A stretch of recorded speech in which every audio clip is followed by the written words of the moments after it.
this, I like to maybe cause you to have a little laugh every now and then. So I hope you enjoy it. Now, the first thing we're going to start off with today had to do with Andy's hometown, which is the world's largest open face granite quarry. They've been mining this quarry since 1889. They've only went down into it 40 to 60 feet in 128 years. And quarries are common, but when you see this, you realize the difference. It's really something to see. We'll spend a few minutes on that subject and work our way up the show.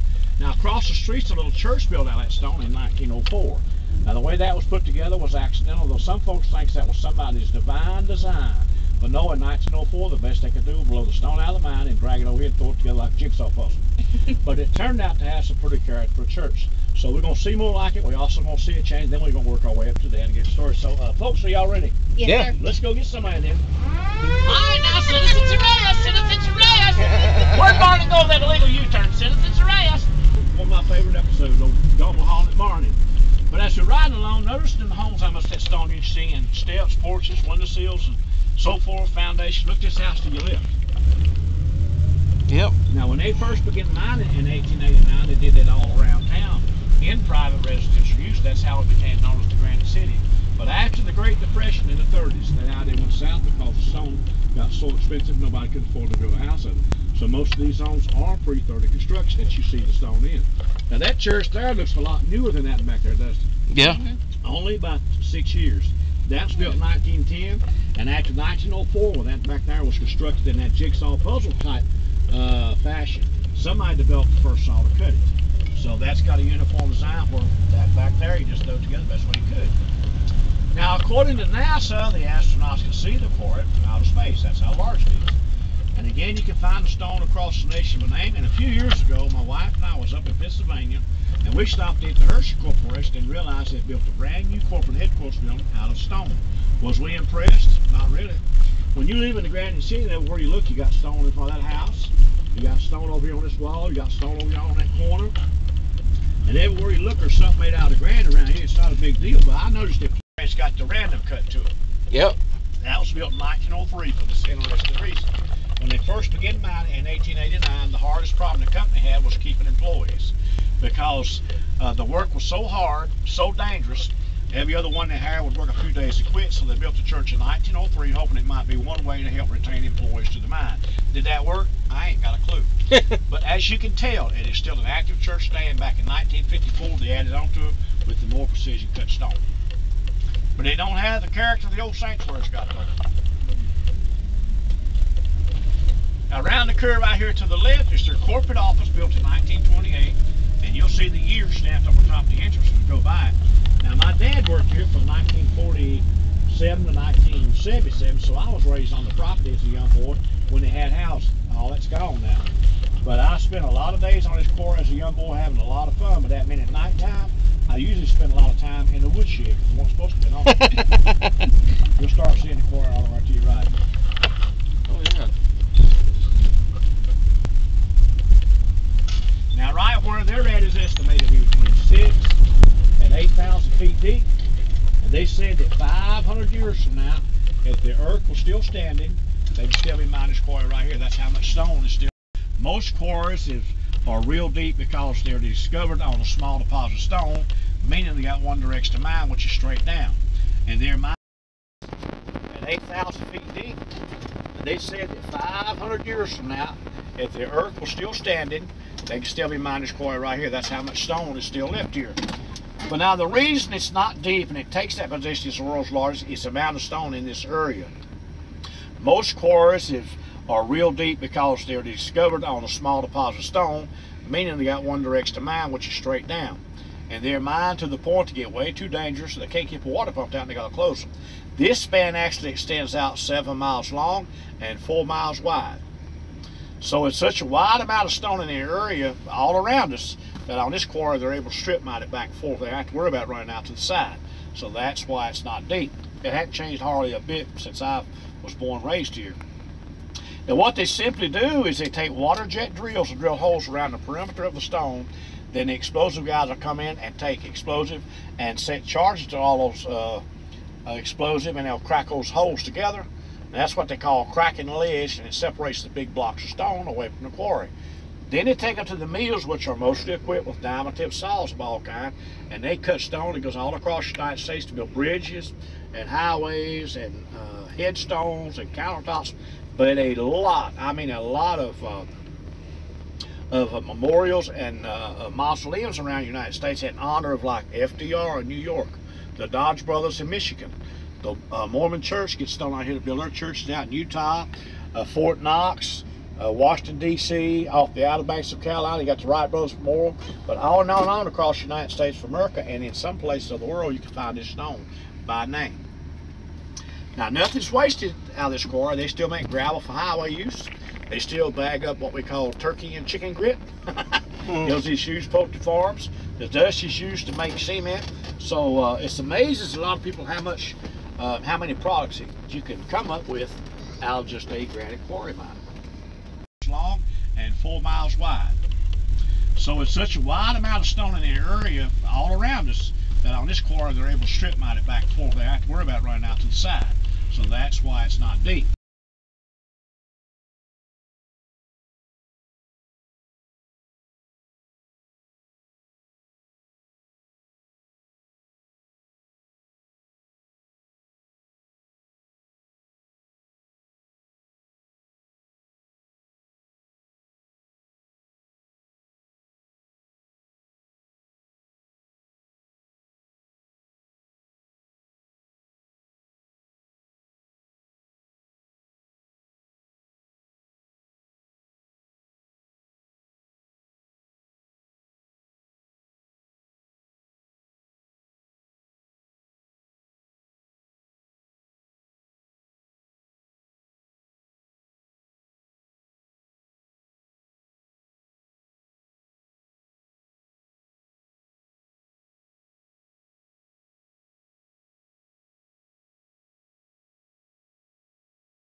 Lasted from October the 3rd, 1960 to April 68, 8 years. And the first #1 character that passed away when the show went off television was Floyd the Barber. And Floyd died early in January of 1969 from complications of strokes. Now, if you kept up with the series down through the years, you can see his health decline.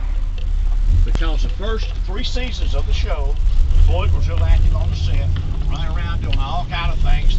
Then in '64, he has his first stroke.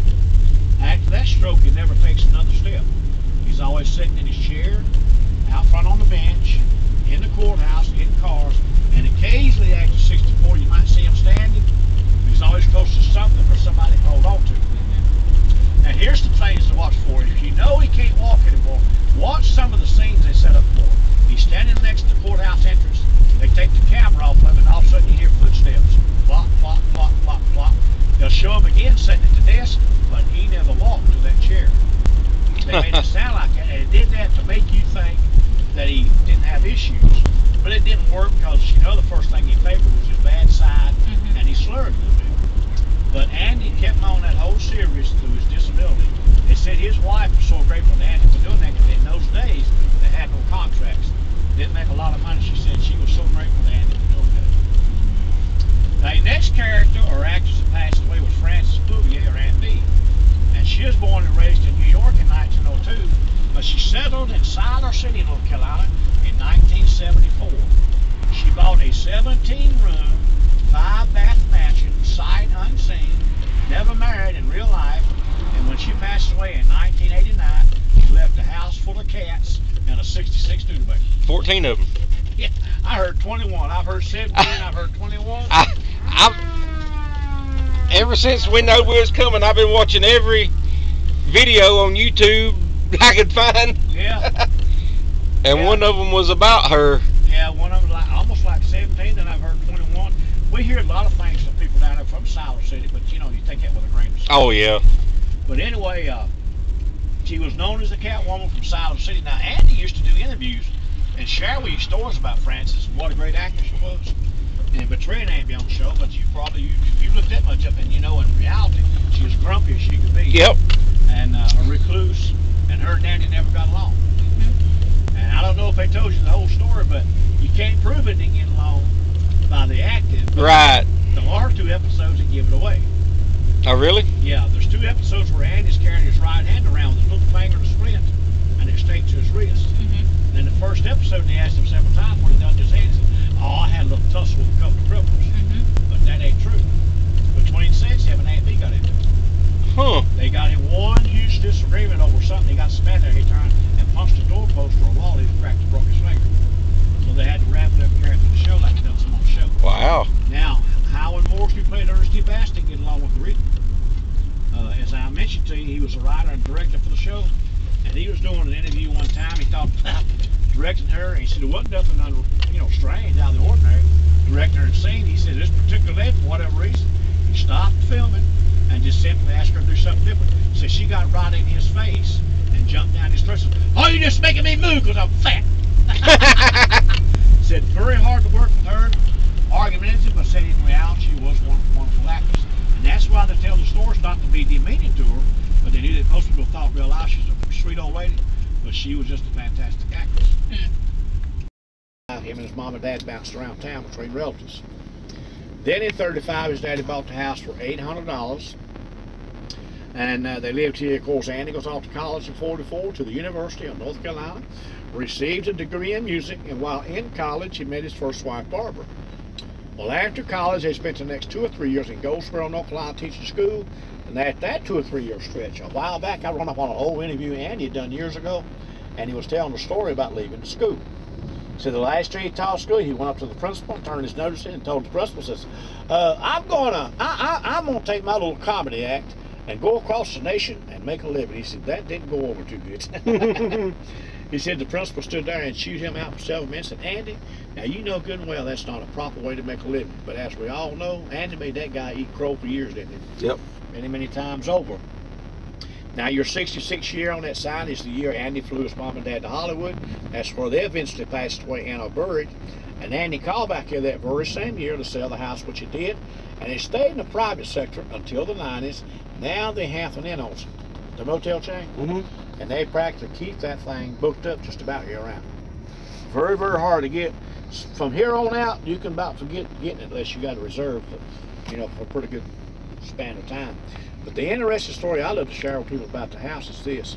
13 years ago, again back in 2004, when TV Land was here, unveiling that statue back there in honor of Andy, that was a huge week of events. I mean, a lot going on here, having to do with that. A lot of people here, every politician you think of was here. But anyway, during that week, during all the hustle and the bustle and what all was going on, nobody knew it, but Andy and his friend Emmett spent 2 days and nights at that house. Now that was one more cool idea.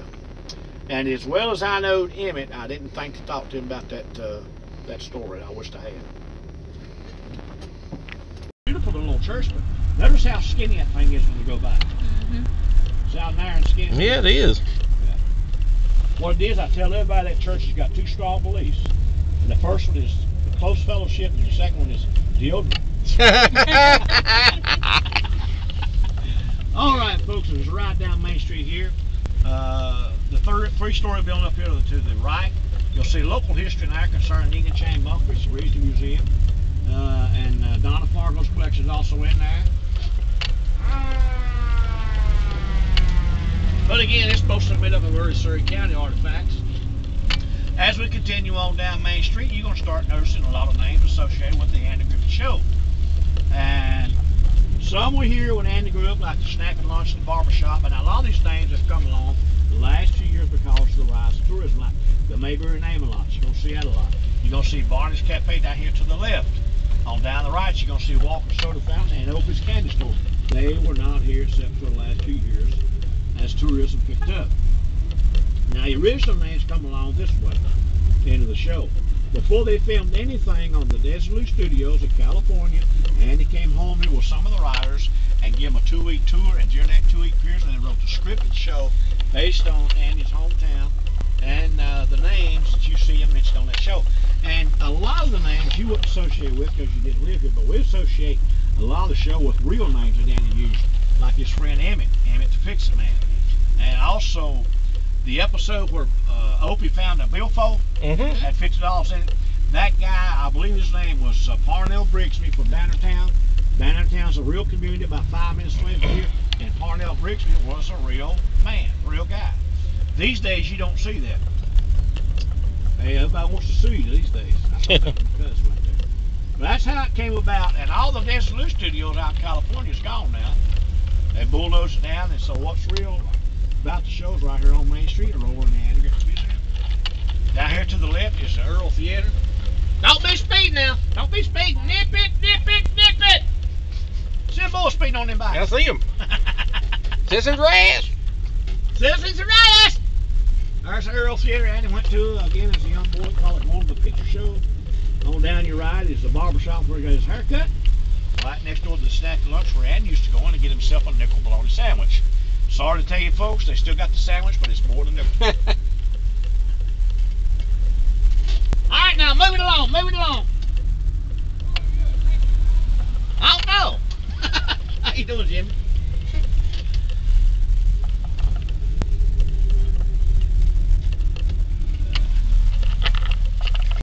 Collection's also in there. But again, it's supposed to be made up of early Surrey County artifacts. As we continue on down Main Street, you're going to start noticing a lot of names associated with the Andy Griffith Show. And some were here when Andy grew up, like the snack and lunch, the barbershop, and a lot of these names have come along the last few years because of the rise of tourism, like the Mayberry name a lot. You're going to see that a lot. You're going to see Barney's Cafe down here to the left. On down the right, you're going to see Walker's Soda Fountain and Opie's Candy Store. They were not here except for the last few years as tourism picked up. Now, the original names come along this way into the show. Before they filmed anything on the Desilu Studios in California, Andy came home here with some of the writers and gave them a 2-week tour, and during that 2-week period, they wrote the scripted show based on Andy's hometown and the names that you see mentioned on that show. And a lot of the names you wouldn't associate with because you didn't live here, but we associate a lot of the show with real names that Andy used, like his friend Emmett the Fix-It Man. And also, the episode where Opie found a billfold had $50 in it. That guy, I believe his name was Parnell Brigsby from Bannertown. Bannertown's a real community about 5 minutes away from here, and Parnell Brigsby was a real man, real guy. These days, you don't see that. Hey, everybody wants to sue you these days. I thought that was a cuss right there. But that's how it came about, and all the Desilu Studios out in California is gone now. They bulldozed it down, and so what's real about the shows right here on Main Street are over in the AIRY Museum. Down here to the left is the Earl Theater. Don't be speeding now. Don't be speeding. Nip it, nip it, nip it.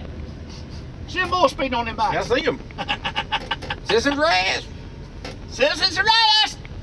There's the Earl Theater Andy went to again as a young boy, call it one of the picture show. On down your right is the barbershop where he got his haircut. Right next door to the snack and lunch where Andy used to go in and get himself a nickel bologna sandwich. Sorry to tell you folks, they still got the sandwich, but it's more than nickel. All right, now move it along, move it along. I don't know. How you doing, Jimmy?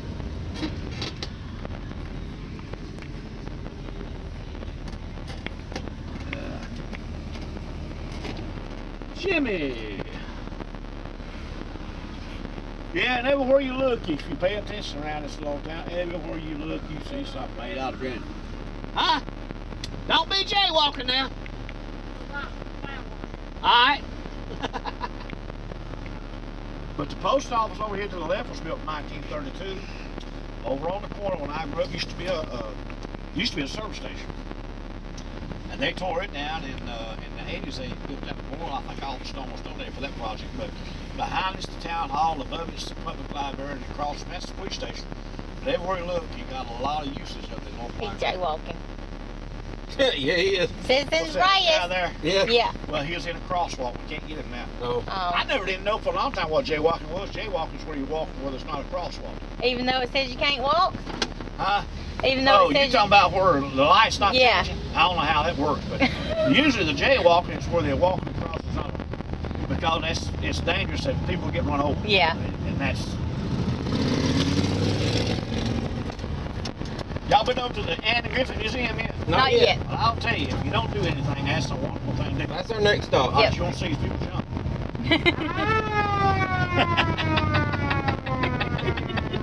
Don't tell me I don't have fun. Well, here's the museum. And as we pass this museum, in between the museum and the playhouse, you will see the statue of Andy Noble if you haven't seen it yet.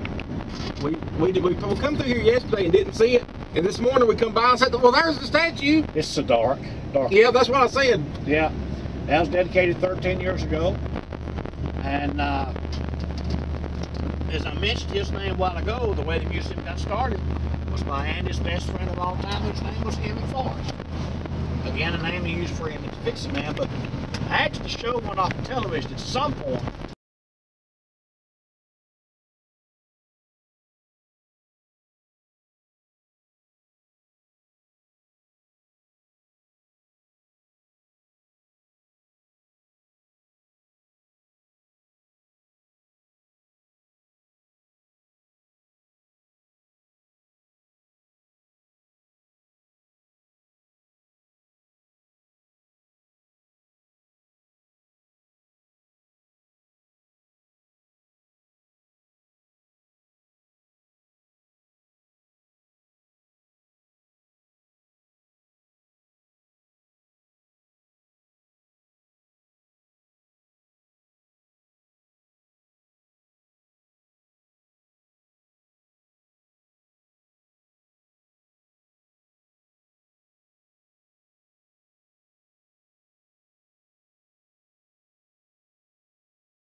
Get married?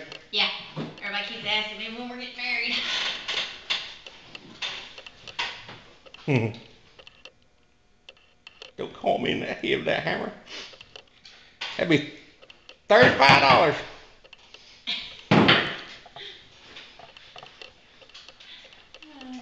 That episode where that lady was speeding. Yeah. $10. $10. $10.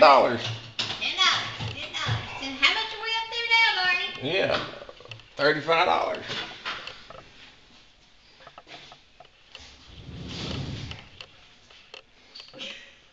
What's in there? Bunch of junk.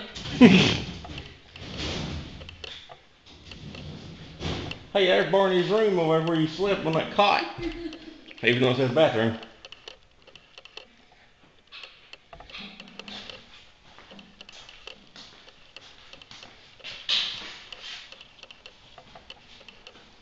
I'm in the jailhouse now. In Otis's room. Hey, look.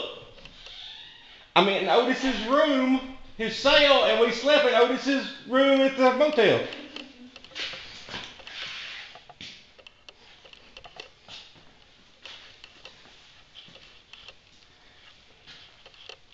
They're watching people. We get that tinker set and make a gun and escape. And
windows down.